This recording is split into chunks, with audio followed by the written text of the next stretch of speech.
With the Democratic ticket now complete, Vice President Kamala Harris and her new running mate, Minnesota Governor Tim Walz, are about to make their first joint appearance in Philadelphia. But first, here's a look at the moment when the vice president asked Walz to join the ticket. Listen, I want you to do this with me. Let's do this together. Would you be my running mate and let's get this thing on the road? I would be honored, Madam Vice President.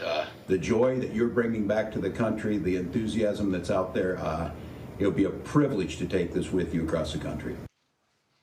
Our Nancy Cordes is in Philadelphia for tonight's rally, which is part of a multi-state battleground tour, and our Ed O'Keefe is in Minneapolis. Nancy, I want to start with you. First and foremost, what can we expect to hear from Governor Walz today, and how are supporters there in Philadelphia responding to his selection? There is jubilation, Nicole, here in Philadelphia at this arena. It seats about 10,000 people. It's almost entirely full. People are still being let in. We were outside. The line stretched more than 6 blocks long. So a lot of anticipation for this first Harris-Walz rally. We're hearing some of the warm-up acts, the U.S. senators from Pennsylvania right now. And according to some of the excerpts we've seen, Walz is going to introduce himself to the country, tell voters a little bit about himself. He's also going to talk about the person at the top of the ticket, Vice President Harris, and he'll have a few jabs at the Republican ticket as well. I have to say, Nicole, arriving here today, seeing how fired up people were, seeing the reaction from Democratic leaders and union leaders, the views appear to be unanimous in Washington at this rally as well that Walz was the right pick for Kamala Harris. And Ed, I know you're in St. Paul. Governor Walz did not initially appear to be one of the top names on the VP shortlist, but some are crediting one simple phrase. Let's listen.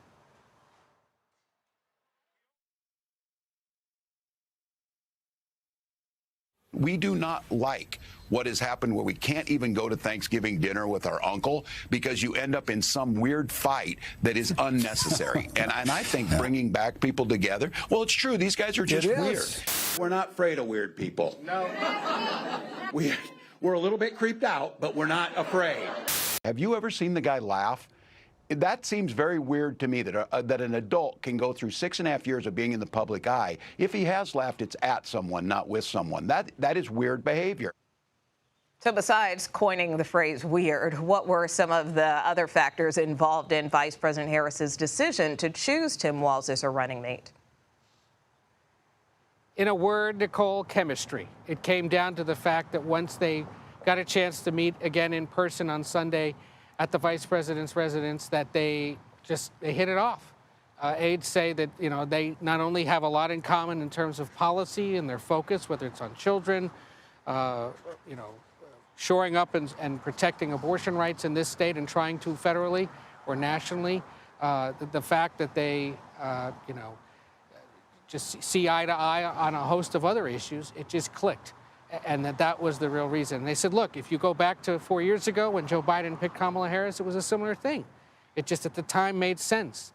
And it was a partnership that Biden believed would work. In this case, it's a partnership that Harris believes will work with the governor. Also, his executive experience, the fact that he is a governor, that it is someone who comes to the job having made decisions on a statewide level.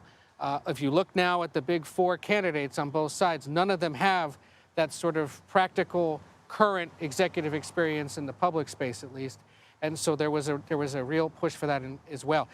If elected, Walz would be the first Democratic governor to be elected in about 100 years to the vice presidency, which just shows you how infrequent it is for Democrats, at least, to put a sitting governor into one of these 2 spots. So all of that a big factor. But ultimately, yes, what brought more attention back to him was the fact that through a series of appearances, he very quickly sort of nailed in the eyes of Democrats what it is that they've got against Trump and Vance. The idea that they're weird, that they're not representative of where they think America is or should be headed. And it wasn't he's a fascist or he's a dictator or he's a womanizer. It was just another word and another way to describe him that they felt had universal appeal. And you knew it was catching on when Harris and when a lot of the others that wanted to be vice president or her running mate also started using it. It was a sign that it was effective and it was catching on. Nancy, in addition to the vice president and Governor Walz, we'll also hear from Pennsylvania Governor Shapiro at the rally. In the end, why didn't he make the cut? I think there were a few reasons, Nicole. First of all, a person close to the selection process has confirmed that Shapiro himself was struggling a little bit with the notion of leaving his role here in Pennsylvania. He has served as the governor for less than 2 years. He is popular here in the state, and he conveyed some of that to Vice President Harris. But beyond that, I do think it was some of the things that Ed has mentioned. The rapport between Harris and Walz, the fact that Walz had this unique mix of executive experience, serving as governor for 6 years, but also legislative experience, serving in Congress for 12 years, having been on the Armed Services Committee, having been on the Veteran Affairs Committee, having allies in Congress, having spent a lot more time, frankly, in the halls of Congress than Kamala Harris did before she was selected as vice president, and having the ability to be sent down to the other end of Pennsylvania Avenue if they are elected and do those negotiations, make those calls on behalf of the White House and their priorities. And the Harris campaign rolled out a new ad today featuring Walz shortly after the announcement. Here's a clip. When I grew up, community was a way of life. My high school class was 24 people. I was related to half of them. I learned to be generous towards my neighbors, compromise without compromising my values, and work for the common good. Obviously, quite a catchy ad there, but look, a lot of voters are still getting to know not just the vice president. Now they're also going to have to get to know Tim Walz. Is that possible that they can get people comfortable with this ticket in the next 90 days or so? It's a good question, Nicole. We'll have to wait and see, but certainly the initial public response to the vice president becoming the nominee led to about a $200 million haul in the first 6 days. In the first few hours since the Walz announcement, the campaign says it raised about $10 million in smaller donations of $200 or less. So that's one indication potentially of the response or the interest in them. The race will be on to define both of them now, though. You're right. You saw this afternoon Republicans very quickly seize on what many believe to be the biggest vulnerability for Governor Walz, and that is how he oversaw the response to the riots that broke out here in St. Paul and across the river in Minneapolis in the wake of the murder of George Floyd. That was an example of perhaps a Democrat slow-walking or tiptoeing around a really sensitive issue of race and how to deal with policing at that time, something that the governor has since acknowledged could have gone differently, but that he also brushed off a lot of the partisan criticism that came in a state-led investigation, for example, by Republicans when they still controlled the legislature. So we'll see if that catches on. And it allows an association or connection to Harris, because at that time, before she was the running mate, she was among those Democrats pushing people to donate to various funds that were set up to help pay for the bail of people who were getting arrested or somehow associated with the violence and the fallout from the George Floyd situation. So Republicans are going to make they're not tough on crime argument.